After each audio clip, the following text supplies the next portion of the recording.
Hello and welcome to Let's Review. The Sakura games have for a long time now been a staple of this channel.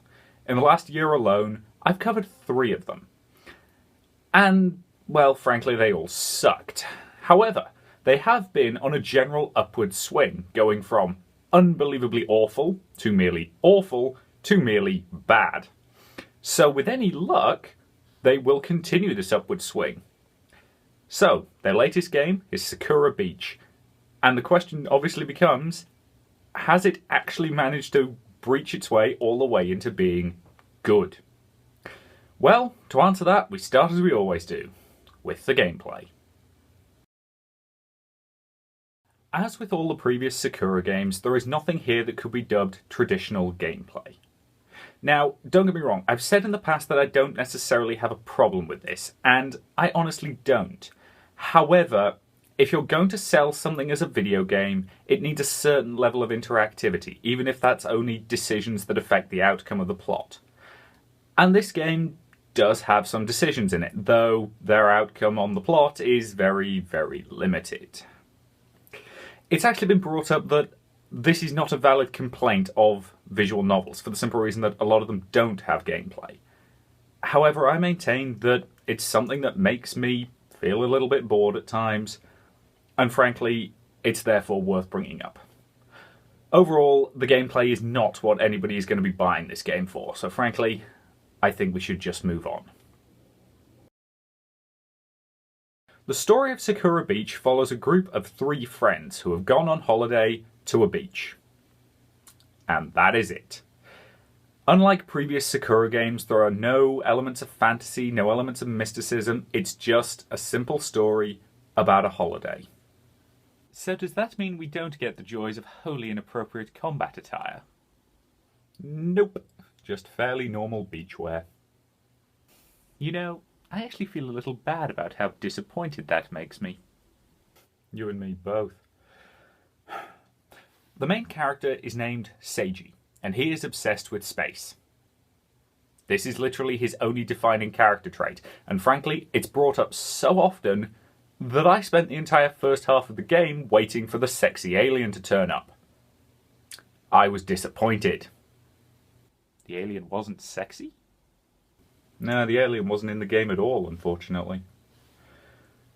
The rest of the cast, by which I mean the 2 other characters in it, are incredibly boring. You could sketch their personalities on the back of a napkin.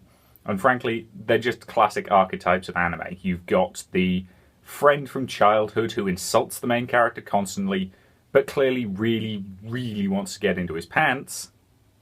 And then you have the other friend from childhood who is an absolute shameless flirt, and has frankly never been a better fit for the sexy baby voice. You may want to clarify that statement. Oh, you know what I'm talking about. That high-pitched voice that's all sweet and innocent while wearing clothes that are about 3 sizes too small.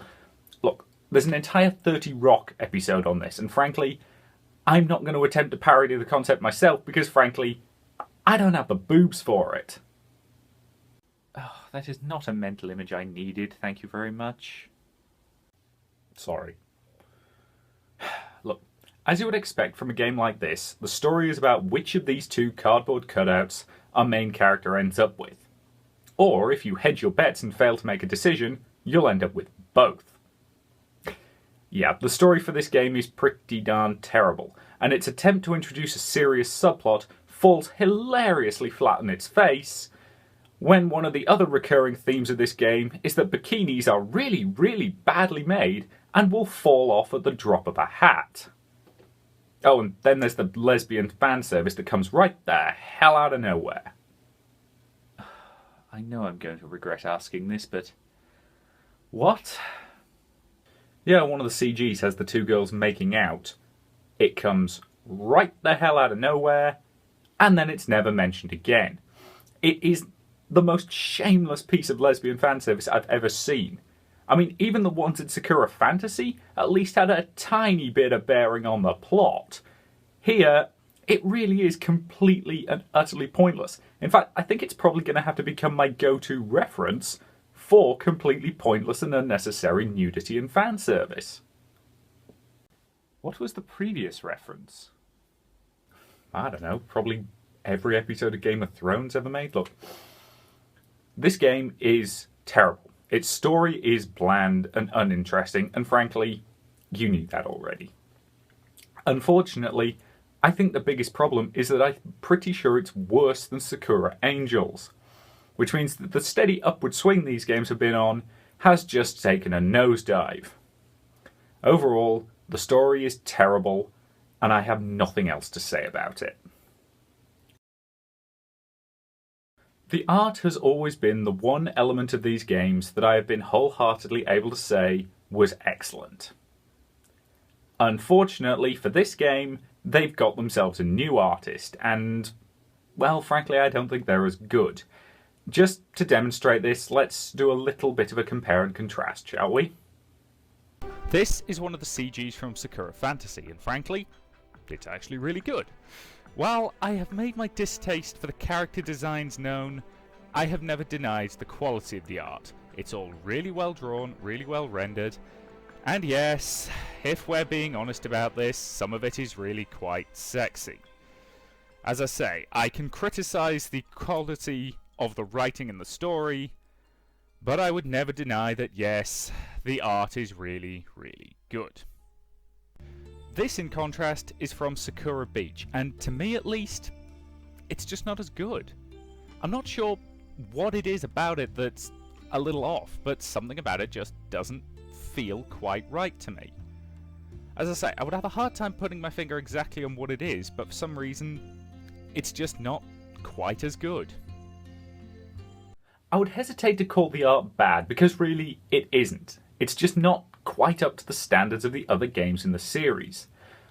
I would certainly admit that their new artist has a reasonable amount of talent. I think they just need a little bit more practice to refine that talent. Overall, the art is by no means bad, it's just far from the best in the series. The music for this game is frankly very bland and very uninteresting. There's also a few tracks in it that genuinely started to wind me up quite quickly, but that's mostly because they all feel like they're about 20 seconds long and just on an endless loop. As for the rest of the audio, well, there was no voice acting and no sound effects that I noticed, so overall I think we can call the audio fairly weak. So, did I enjoy Sakura Beach? Well, no, I did not. Should you buy it? No.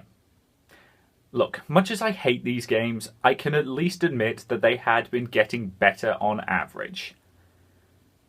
Admittedly, that's kind of like saying that the sewage we've all been swimming in has at least been steadily decreasing in its depth, but frankly that sewage has now taken an upswing, and this game ends up being barely better than Sakura Spirit. The story is boring, the characters are uninteresting, and frankly this game is just terrible.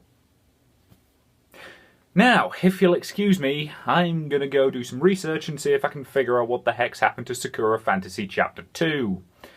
Largely because I never did figure out when to quit.